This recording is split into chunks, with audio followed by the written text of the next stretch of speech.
നമ്മുടെ എല്ലാം സ്വന്തം ജയേട്ടൻ,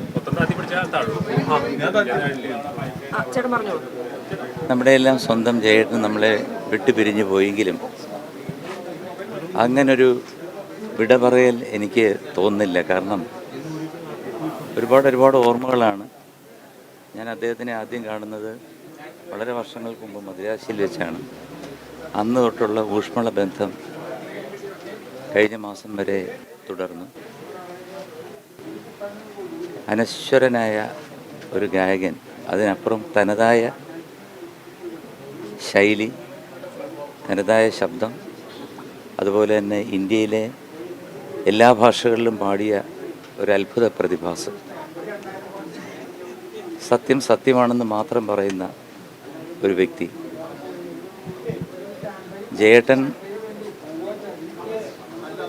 എന്തുകൊണ്ടൊരു ഭാഗ്യവാനാണ്. കാരണം അദ്ദേഹം പാടിയ പാട്ടുകളെല്ലാം തന്നെ ഇന്ന് ലോകം മുഴുവനുള്ള മലയാളികൾ ഏറ്റു പാടിക്കൊണ്ടിരിക്കുകയാണ്. മാത്രമല്ല, ഞാൻ ജോലി ചെയ്യുന്ന ചാനലിലുള്ള കുട്ടികൾ, 4-5 വയസ്സായിട്ടുള്ള കുട്ടികൾ ആ പാട്ട് വീണ്ടും എടുത്ത് പാടുമ്പോൾ, മഞ്ഞലയിൽ മുങ്ങിത്തോർത്തായാലും അതുപോലെ ഏത് പാട്ടാണല്ലോ, അദ്ദേഹം ഏത് പാട്ട്, തമിഴിലുള്ള രാസാത്തി ഉണ്ണിയായാലും, അതിനി തലമുറകളോളം കൈമാറി ഈ പ്രപഞ്ചം അല്ലെങ്കിൽ ഭൂമി അവസാനിക്കുന്നവരെ അദ്ദേഹത്തിൻ്റെ ഈ ശബ്ദം ഇവിടെ അലയടിക്കുമെന്നുള്ള കാര്യത്തിൽ യാതൊരു സംശയവുമില്ല.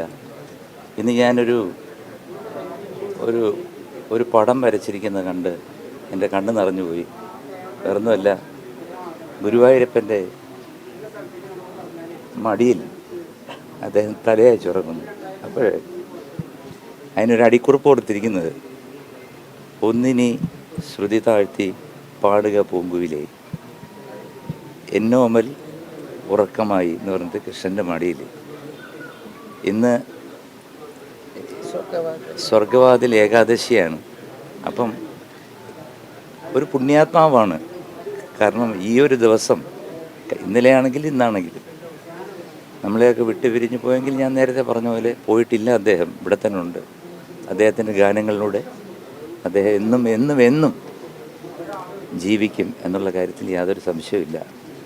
ഏതായാലും എൻ്റെ ഒരു മൂത്ത ജ്യേഷ്ഠ സഹോദരൻ വിട്ടുപിരിഞ്ഞ ദുഃഖം, അതെന്നും ഒരു ദുഃഖം മാത്രമേ അവസാനിക്കൂ.